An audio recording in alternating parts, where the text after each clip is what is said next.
반야바라밀다 심경반자재보살이 깊은 반야바라밀다를 행할 때 오니 공한 것을 비추어 보고 온갖 고통에서 건너느니라. 사리자여, 색이공과 다르지 않고 공이색과 다르지 않으며 색이고 공이요 공이고 색이니 수상행식도 그러하니라. 사리자여, 모든 법은 공하여 나지도 멸하지도 않으며 더럽지도 깨끗하지도 않으며 늘지도 줄지도 않느니라. 그러므로 곳 가운데는 색이 없고 수상행식도 없으며 안이비설신의도 없고 색성향미 촉법도 없으며 눈의 경계도 의식의 경계까지도 없고 무명도 무명이 다함까지도 없으며 늙고 죽음도 늙고 죽음이 다함까지도 없고 고진열도도 없으며 지혜도 얻음도 없느니라. 얻을 것이 없는 까닭에 보살은 반야바라밀다를 의지함으로 마음에 걸림이 없고 걸림이 없으므로 두려움이 없어서 뒤바뀐 헛된 생각을 멀리 떠나 완전한 열반에 들어가며 삼세의 모든 부처님도 반야바라밀다를 의지함으로 세상의 깨달음을 얻느니라. 반야바라밀다는 가장 신비하고 밝은 주문이며 위없는 주문이며 무엇과도 견줄 수 없는 주문이니 온갖 괴로움을 없애고 진실하여 허망하지 않음을 알지니라. 이제 반야바라밀다주를 말하리라.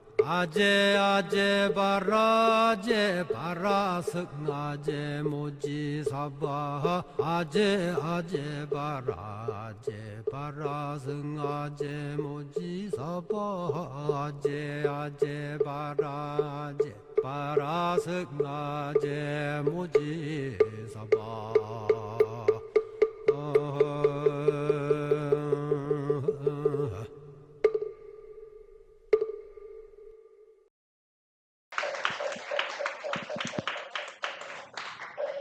네, 반갑습니다. 방금 소개를 받은 글로벌 무역학과 남은영입니다.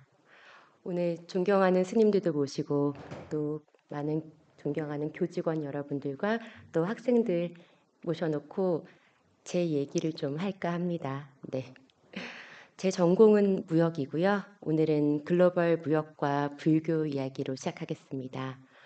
아마 많은 분들이 무역이랑 불교랑 무슨 관계가 있을까? 라고 생각하실 수도 있을 것 같고요. 좀 불교의 조예가 깊으신 분들은 오늘 남은영 교수가 불교 경제학 같은 얘기를 하려고 하나?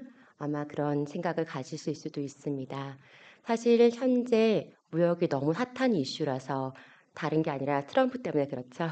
관세 전쟁 때문에 핫한 이슈라서 굉장히 관심이 많은데 그거를 뜬금없이 불교랑 연결시켜서 이야기한다고 하고 또 궁금해 하시는 분들이 많을 것 같아서 제 개인적인 연구와 불교의 관계를 오늘 한번 이 자리에서 풀어내 보도록 하겠습니다.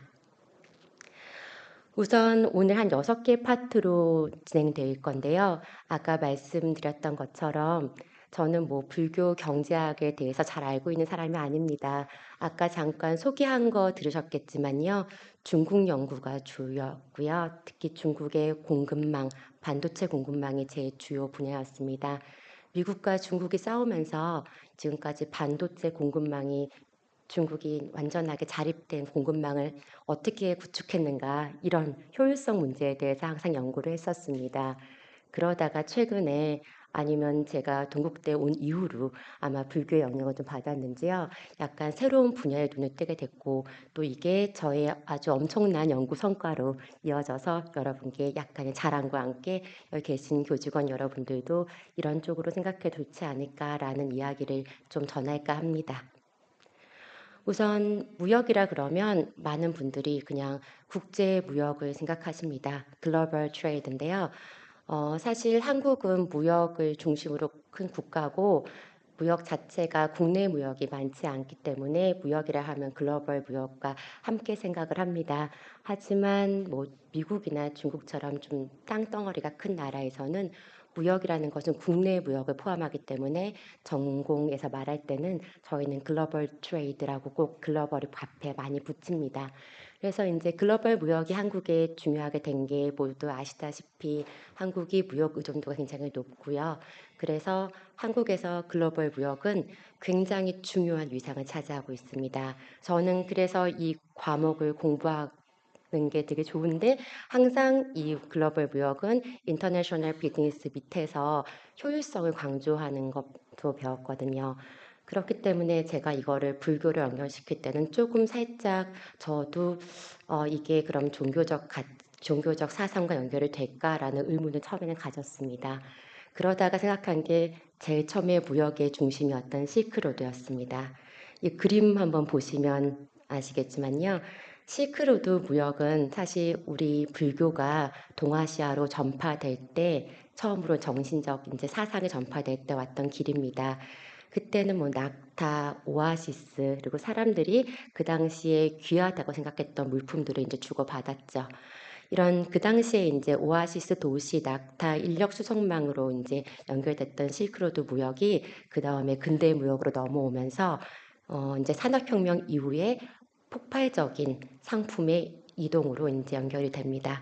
그 당시에 공장에서 생산되는 물건들이 뭐 많아서 그게 자기네들이 상대적으로 더 잘 생산하는 것을 밖으로 수출하는 것도 있었지만요.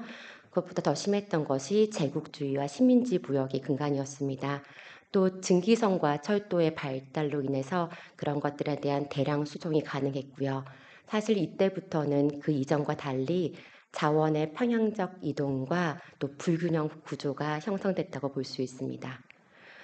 근데 지금 뭐 근대 무역을 얘기하기는 좀 그렇고요. 사실 지금 우리가 가장 관심 있게 볼 것은 현대 무역, 특히 디지털 공급망 체계를 갖고 있는 현대 무역입니다. 제가 아까 반도체 공급망을 연구한다고 밑에 소개를 해주셨는데요. 그래서 제 슬라이드에 간단하게 반도체 무역의 예시를 갖고 왔습니다. 딱 그냥 보셔도 복잡하지 않나요? 네, 이게 반도체를 생산해서 이 반도체가 중국에서 만드는 스마트폰에 들어가서 다시 미국으로 팔리기까지 과정을 보여주는 건데요. 밑에 제가 그려놓은 그림에서 알다시피 뭐 1번부터 11번까지의 과정 중에 대륙 몇 개를 왔다 갔다 하고 있습니다. 제일 처음에 뭐 IP라고 불리는 유럽에서 AP 칩 아키텍처를 만들어서 IP를 제공하면 다시 미국이 그걸 받아서 칩 설계를 하고 그러다가 다시 OEM 공장 선정을 한 다음에 또 거기에 필요해서 만드는 특히 장비 제조는 또 미국, 일본, 유럽이 같이 하고 또 미국에서 다시 이산화 규소를 채굴해서 야금용 규소를 만들고 그걸 다시 일본에 가져가서 재련을 하고 한국선 다시 웨이퍼를 가공해서 웨이퍼 공장을 보내고 나면 또 대만에서 만들고 지금 이 단계마다 계속 국가 간 이동이 일어나고 있습니다. 또 위에 보면 기술 집약형, 자본 집약형, 자본 및 노동 집약형 이렇게 얘기하듯이 자기네가 잘하는 분야를 전부 다 잡고 이 반도체 공급망 사이에 있습니다. 즉 지금의 이런 상품의 이동은요. 한 나라가 아니면 두세 개 나라가 참여하는 것이 아니라 공급망 참여국 자체가 10개 이상의 구조가 되게 일반화되어 있습니다. 아마 많이 들어보셨을 거예요. 글로벌 가치 사슬이란 말을요. 글로벌 밸류 체인이라 불리는데요. 이게 점점 더 확장되고 있고요. 여기에 따라서 상품 이동뿐만 아니라 무형 자산 및 여러 가지 아까 반도체에서 보셨다시피 반도체 물건뿐만 아니라 뭐 설계 데이터, 알고리즘, IP까지 계속 이동을 하고 있습니다. 또 지금 나와 있는 디지털 기술들이 생산과 물류, 소비까지 다 실시간으로 연결시키고 있고요. 이런 복잡한 새로운 공급망을 가지게 된 게 지금 현대의 무역입니다. 저는 여기에서 사실 앞에서 계속 효율성만을 연구했습니다. 그러다가 최근에 이런 효율적으로 해결되지 않은 많은 질적인 문제가 있다는 걸 발견했습니다. 특히 생산자와 소비자 간의 이제 거리가 확대되면서 도대체 문제가 일어났을 때 이게 도대체 누구의 문제인지 이런 투명성이 현저하게 저하되는 문제들이 발생했고요. 그러다 보니까 누구의 책임인지 알 수 없는 이제 윤리 지속 가능성 문제도 크게 대두됐습니다. 도대체 잘못됐을 때 이게 누구의 책임인지 아까처럼 전 세계가 같이 만들었던 휴대폰에 어떤 문제가 일어났을 때 이게 과연 누가 잘못해서 된 건지 알 수가 없는 거죠. 이렇게 디지털화는 효율성을 굉장히 많이 높이긴 했지만 그와 동시에 여러 가지 고통의 비가시화도 함께 증가시켰습니다. 제가 간단하게 정리를 해봤는데요. 아까 실크로드와 지금 현재의 디지털 공급망으로 대비되는 이런 무역의 변화는 아마 제가 다시 설명드리지 않아도 다들 알고 계실 겁니다. 그러면 여기서 한번 보면 무역은 이제 더 이상 물건 자체만을 움직이는 것이 아니라 데이터와 가치와 그리고 책임을 어떻게 분배하는가 여기에 대한 문제로 이제 진화가 됐다는 걸 알 수 있습니다. 사실 여기에서 불교 경제학이 나왔습니다. 불교 경제학은 서구 경제학의 대안으로서요. 굉장히 연구가 많이 되어 있고 많이 주목을 받고 있습니다. 서구 경제와의 이익의 극다화, 효율성 이런 문제에서 여기서 파생되는 많은 문제점들을 불교의 여러 가지 가치로 고칠 수 있고 거기에 대안적인 해법을 낸다라는 건데요. 제가 오늘 가져온 거는 그런 불교 경제학에 대한 이론을 말씀드리는 것은 아니고요. 그럼 제가 이런 문제의식에서 제 연구를 하면서 불교가 저한테 어떤 영향을 미쳤는지 대해서 이제 저 소회를 밝히고자 합니다. 지금 금방 말씀드렸던 이제 무역의 고도화에 따라서 여러 가지 문제점들이 이제 발생하게 됩니다. 이건 제가 한 문제점 몇 가지를 정리를 했는데요. 여기 계시는 분들 중에 공대도 계시겠지만요. 전 사회과학은 문제점을 발견하고 문제점을 푸는 과정입니다. 그래서 첫 번째 문제점이 공급망의 비대칭성을 볼 수 있었습니다. 이렇게 선진국과 개도국 사이에서 무역이 일어나면서 정보가 굉장히 비대칭적이었고 또 거기에 따라 기술과 협상력의 차이가 크기 때문에 우선은 기본적으로 원자재를 개도국서 저가로 수입하고 그러니까 부가가치가 높은 상품은 선진국이 독점하게 되는 이런 약간 비대칭성이 아주 큰 문제가 됐습니다. 여러분 잘 아시겠지만 초콜릿 산업만 보더라도 카카오를 생산하는 그런 나라들은 굉장히 가난하지만 그 초콜릿을 브랜드를 소유한 나라들은 굉장히 막대한 이익을 챙긴다는 걸 볼 수 있습니다. 또 여기와 함께 우리가 고민해야 될 부분이 환경의 외부 효과 문제입니다. 이렇게 여러 곳에서 물건을 만들다 보니까 과연 그러면 여기서 생산이라기 좀 그렇지만요. 배출된 탄소 배출 문제나 또 생물 다양성을 훼손하는 문제들은 과연 어떻게 해결해야 될 것인가. 사실 무역 상품은 대량으로 생산해서 여러 가지 운송 과정을 거치면서 많은 생태계 파괴를 가져오고 있습니다. 또 이렇게 효율성만을 추구하다 보니까 노동 착취와 인권 침해 문제도 되게 심각합니다. 저임금 노동력을 활용하기 위해서 아동 노동도 있고요. 강제 노동, 열악한 작업 환경들이 문제가 되고 있습니다. 사실 여기서 한국도 자유로울 수 없는데요. 혹시 기억하실지 모르겠습니다. 얼마 전에 크게 보도가 되었는데 태안염전 사건 기억하시나요? 한국이 이제는 태양염전에서 만드는 소금을 미국으로 수출할 수가 없습니다. 그때 장애인에 대한 강제 노동이 이슈가 되었고요. 그렇게 지금 한국이 2025년에 저도 노동 착취 문제 때문에 무역 제재가 걸릴 줄을 몰랐습니다. 하지만 자꾸만 이렇게 고도화되는 무역에서 저렴하게 만드는 데에만 집중을 하다 보니까 이런 문제들은 계속해서 지금 일어나고 있습니다. 또 글로벌 브랜드들은요, 공급 업체 이런 문제들을 하청물한 이름으로 계속 밑으로 보내고 있습니다. 여기에 당연히 불평등이 점점 더 심화되고 있습니다.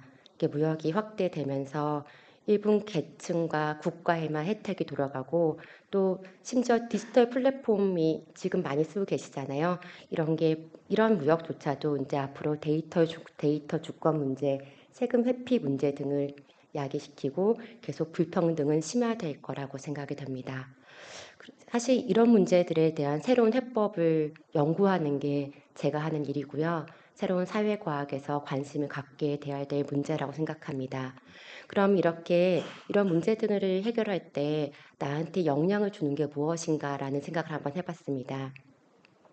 사회과학도들은 사실 제일 처음에 제가 효율성에 대한 문제를 생각할 때는요, 이렇게 사상에 대한 문제를 고민해 본 적이 별로 없습니다. 그런데 요즘에 제가 ESG 연구를 하고 있는데요. 이런 연구를 시작하면서 갑자기 내가 이렇게 여기 ESG에 심취를 하게 됐지? 그리고 제가 예전에 ESG에 대해서 배울 때 한 10년, 20년 전에 경제학 시간에 배울 때는 ESG는 말이 안 되는 거다. 경제학적으로는 그게 정말 기업은 이익을 극대화시켜야 되는데 자꾸 기업의 경영에서 약간 사회가 요구하는 것을 강요하는 것은 좋지 않다라고 배운 기억이 있습니다. 그런데 요즘 다시 돌이켜보면 현대에 이렇게 많은 문제점들을 해결하는 방법으로 새롭게 ESG나 여러 가지 윤리적인 지속 가능한 경영 같은 게 떠오르는 게 분명히 사상과 관계가 있을 거다라는 생각을 하게 됐고요. 거기에 대한 조사를 좀 해본 결과 사상과 사회과학적 문제 해결에는 아주 큰 관계가 있다는 저 나름의 작은 결론을 내렸습니다. 제가 하게 되는 이런 생각들은요, 사실 굉장히 객관적이라고 전 믿지만 알고 보면 저의 생각과 언어와 신념은 객관적이지 않았습니다. 사회적 상상과 사상의 산물이고요. 자연스럽게 제가 어디에 속해 있고 어떤 것을 고민하고 어떤 사상이 영향을 받냐에 따라서 저의 생각이 바뀔 수 있다는 걸 알았습니다. 사실 이 자리에서 제가 불교를 믿으면서 불교적 사상을 많이 하다 보니까 너무너무 자연적으로 ESG에 관심을 많이 가졌던 것도 같습니다. 이거는 문화적 정치 경제로도 이제 해석이 가능한데요. 우리가 지금 얘기하고 있는 지속 가능성, 친환경, 혁신 경제, 이거 모든 게 현실을 아주 재구성하는 담론으로서 기능을 할 때 또 새로운 경제 정체와 제도 정체를 만들 때는 또 우리가 얘기하는 여러 가지 사상, 의미 이런 것이 많은 영향을 미치게 됩니다. 이렇게 지금 아까 말씀드렸다시피 ESG 제도가 확산된 데는 우리가 윤리적 자본주의라는 가치 전제 위에서 새롭게 이것이 작동해야 된다는 우리의 의지가 들어간 거고요. 이건 또 제조주의 사상과 이념의 개념으로 또 파악해 볼 수도 있습니다. 그렇다 그러면 제가 금방 말씀드린 이런 사상과 제가 해결하고 싶었던 현대 무역의 문제점을 어떻게 연결할 수 있을까? 그리고 나한테 가장 큰 영향을 준 불교가 이것을 어떻게 해결할 수 있을까라는 고민을 갖고 한번 생각을 해봤습니다. 여기 존경하는 스님들 많이 계시는데요. 제가 불교에 대한 이론을 잘 몰라서 제가 알고 있는 아주 작은 지식 갖고 한번 풀어보았습니다. 우선은 가장 현대 무역은요. 예전의 무역은 사실 욕망을 끊임없이 자극하는 구조 위에서 설계됐습니다. 당연히 요즘 물건 너무 많잖아요. 끊임없이 소비를 해야 되고요. 이렇게 소비를 끊임없이 하다 보니까 생태계와 인간관계를 해치게 됩니다.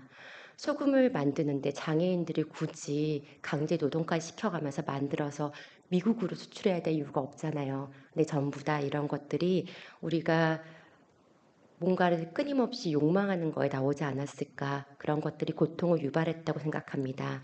이런 메커니즘이 지금 현대 무역에서의 가장 큰 문제점이 아닌가 싶습니다.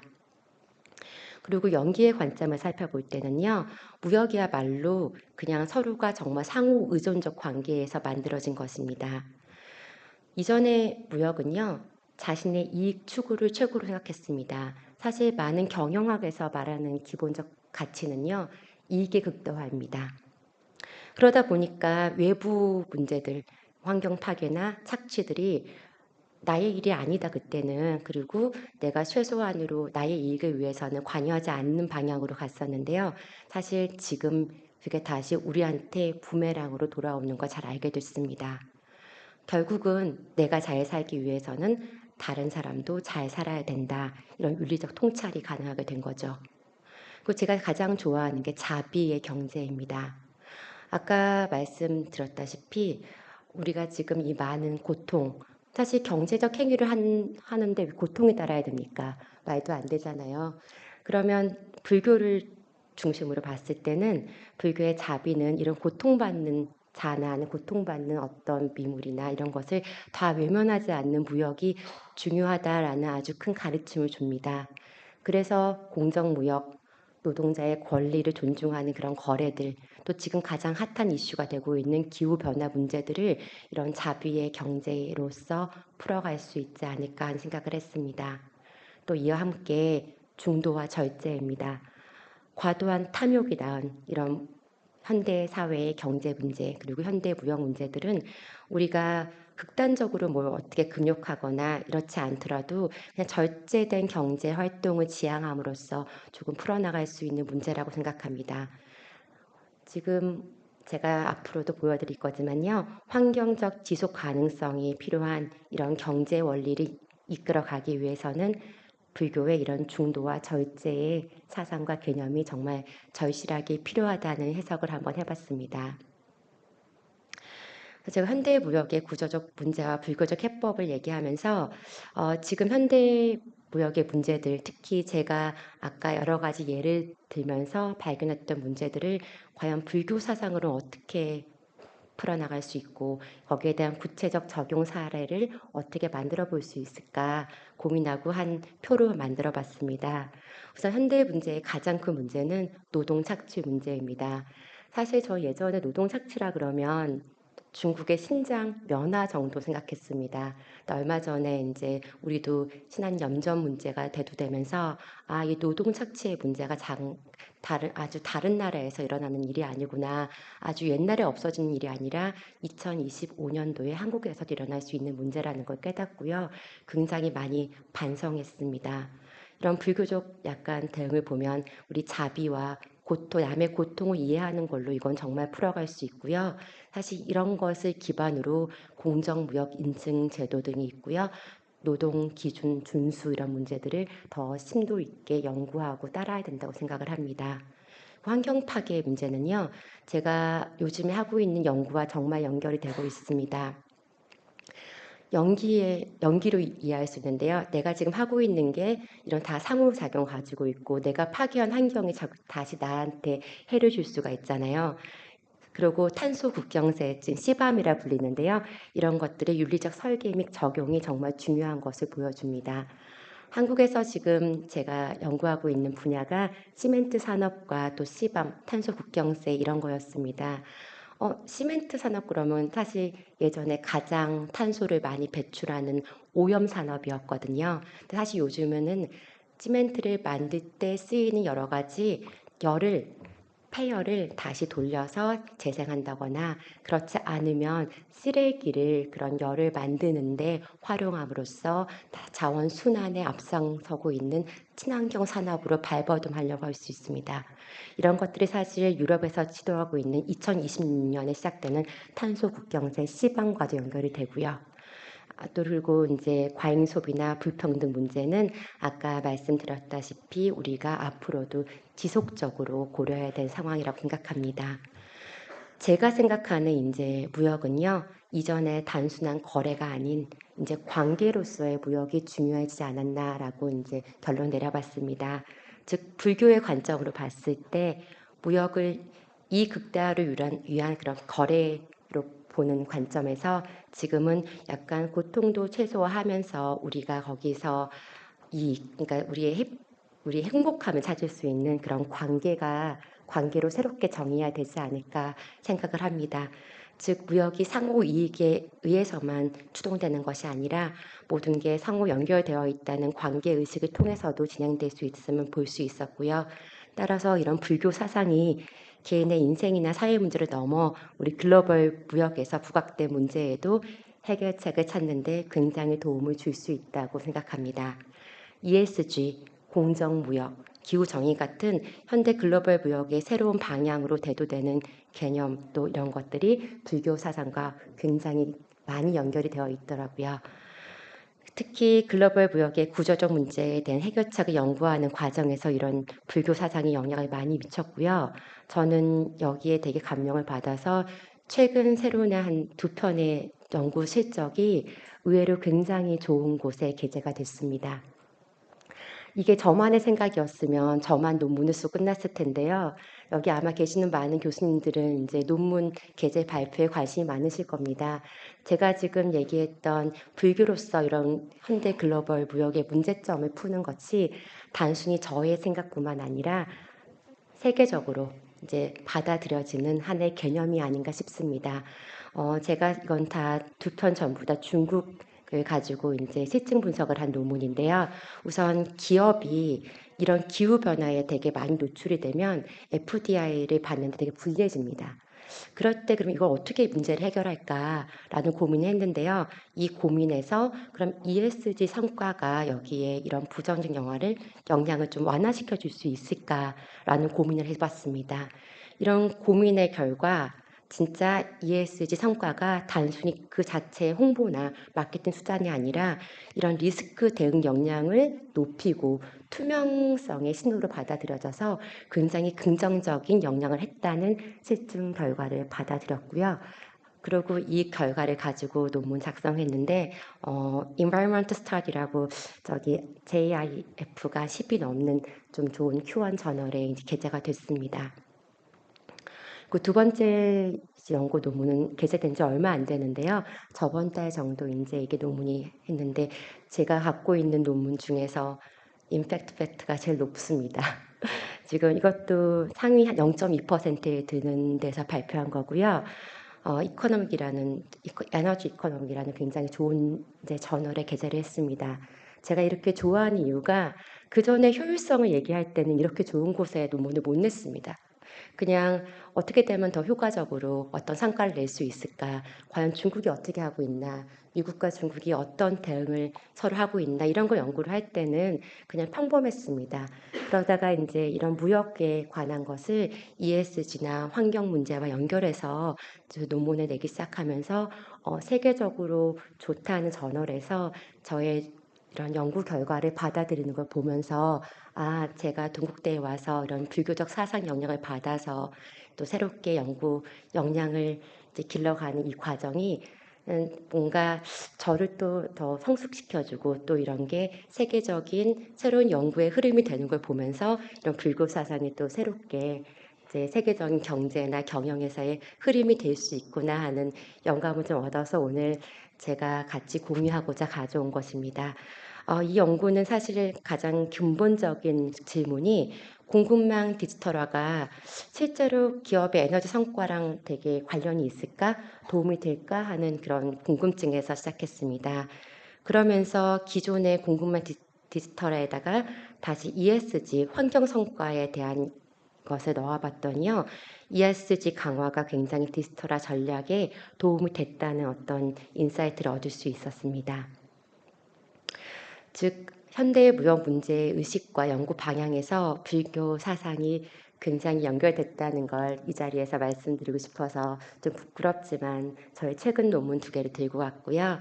아까 했던 말을 다시 정리를 한다 그러면 연구 질문이 전부 다 무역이었습니다. 이런 기후 위기에 노출된 기업이 과연 FDI 유치 어려움을 걷는데 이것을 ESG가 좀 도와줄 수 있을까? 또 공급망 디지털화가 이런 기업의 에너지 효율 성과를 높이는데 그 메커니즘에 뭐가 작동할 수 있을까? ESG가 과연 작동을 했는가?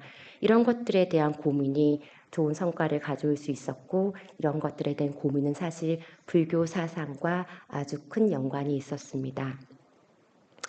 중도라고 제가 아까 말씀드렸는데요. 극단을 좀 피하고 조화로운 아주 균형적인 삶을 추구하는 것. 극단적 이익이나 과도한 규제 회피 뭐 이런 걸 하려고 하는 게 아니라 그냥 내가 하고 있는 이 경영, 지속 가능한 경영 방안에서 ESG는 사실 단순히 방어하는 것이 아니라 단기 이윤 전략만 위한 것이 아니라 이런 경영을 지속 가능하게 할 수 있는 가장 큰 핵심이다라는 생각을 했습니다. 그리고 또 여기서 디지털화는 탄소 규제 수능과 효율성 향상을 동시에 달성할 수 있는 중점이었는데요. 여기에도 사실 불교 사상과 연결될 부분이 굉장히 많다고 생각했습니다. 불교의 연기, 서로 다 연결되는 것들, 이런 것도 저희가 다 고민해 볼 수 있지 않을까 합니다. 그리고 자비와 사회적 책임, 이거는 제가 더 강조하지 않아도 이 자리에 계신 분들은 다 이해하실 거라고 생각을 합니다. 타인의 고통을 줄여주는 것이 사실 궁극적 행위의 목적이라고 생각합니다. 그래서 ESG가 단순히 기업을 피하라는 수단이 아니라 이런 사회의 고통과 환경의 고통을 줄여두는 실천 수단이고요. 그리고 또 에너지 효율성 향상 같은 것은 우리 지구가 갖고 있는 생태계의 문제점들을 해결하고 또 그런 부담을 경감시켜 줄 수 있다고 생각합니다. 이게 모두 다 불교 사상과 연결됐다는 걸 요즘 더 들어서 확신하고 있게 되었고요. 앞으로도 이제 계속 제 연구 방향은 아마 ESG나 공급망 문제, 기후 정책, 특히 요즘에 탄소 국정 조정 제도라고 하는 CBAM에 대해서 제가 연구를 좀 많이 하고 있는데요. 이런 것들에 대한 고민에 불교가 정말 영향을 많이 미쳤구나라는 생각을 하면서 오늘 이 자리에 법사로 나와서 이런 저희 아이디어를 여기 계신 존경하는 많은 스님들과 교직원분들과 학생분들과 함께 나눌 수 있어서 정말 보람된 시간이었다고 생각합니다. 오늘 저의 내용 여기까지 마치도록 하겠습니다. 감사합니다.